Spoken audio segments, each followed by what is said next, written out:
Sveče pridejo na skladišče v bistvu s kamioni, ki jih pripeljejo zbiralci, se tukaj kipajo.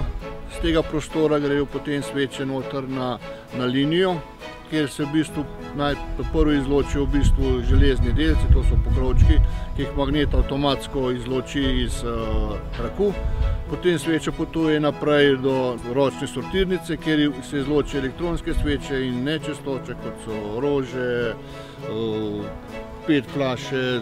Potem gre navadna parafinska sveča naprej v predelavo, se grobo zmelje. Z grobega mletja gre naprej v tekočino, kjer se ločita parafin in PVC.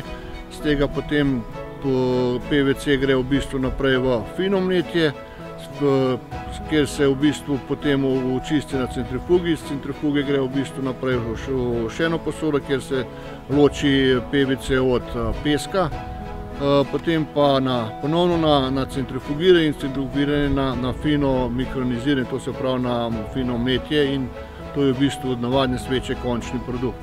Točimo od elektronske sveče, pa treba v bistvu ročno ločiti ohišje same elektronske sveče, potem iz notranjega ohišja, kjer se nahaja baterija, je treba v bistvu izločiti modul, z modula je treba odstraniti baterijo, in v bistvu ta postopek je neprimerno v bistvu dražji in bolj zahteven od navadne parafinske sveče, kjer v bistvu ni nobenega ročnega dela.